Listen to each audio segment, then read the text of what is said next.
pada Pangeran Kuningan tentang cara-cara mengislamkan raja-raja Pasundan. Saat itu Pangeran Kuningan menjawab bahwa dia memiliki suatu jimat yang bisa mendatangkan bala tentara yang banyak, dengan cara mengumpulkan kerikil dan jamur merang kemudian ditetesi dengan jimat suku Tirta Bala. Aneh dan nyata, tiba-tiba muncul bala tentara yang sangat banyak, bahkan alun-alun Cirebon penuh dengan pasukan.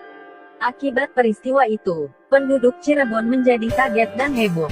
Kemudian Syarif Hidayatullah atau Sunan Gunung Jati membacakan doa tolak bala. Setelah selesai berdoa, bala tentara Pangeran Kuningan yang banyak itu seketika hilang dan kembali ke asalnya.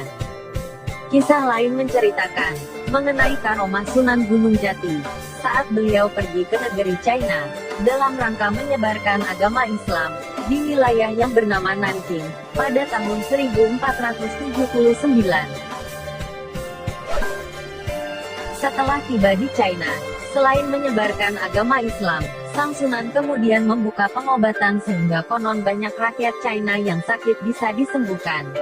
Nama beliau makin terkenal, yang menyebabkan Kaisar Hongwu dari dinasti Ming merasa terganggu, karena orang asing lebih pandai dari rakyatnya. Lalu sang Kaisar mengundang Sunan Gunung Jati ke istananya. Ternyata Syarif Hidayatullah dipanggil Kaisar hanya untuk diuji kemampuannya. Kaisar kemudian meminta agar putrinya Ongtien berbohong dengan pura-pura hamil, dengan cara memasang bokor kuningan di perutnya, sehingga mirip orang yang lagi mengandung. Kemudian dia disuruh duduk berdampingan dengan saudarinya, yang benar hamil 3 bulan. Sunan Gunung Jati disuruh menebak siapa di antara putri Kaisar yang benar-benar hamil. Lalu Syarif Hidayatullah menunjuk putri Ongtien.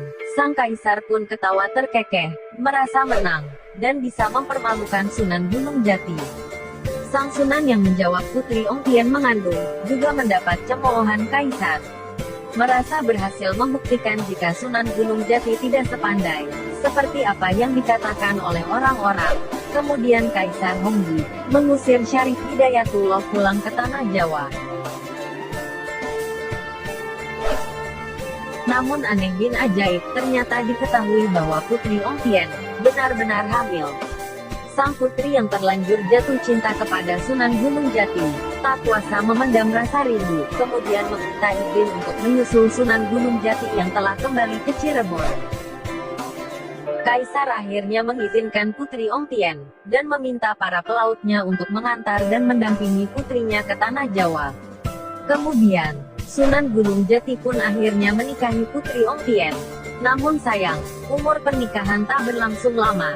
Putri Ongtien meninggal pada usia yang masih sangat muda, 23 tahun. Jika kalian suka dengan video ini, silakan subscribe dan tekan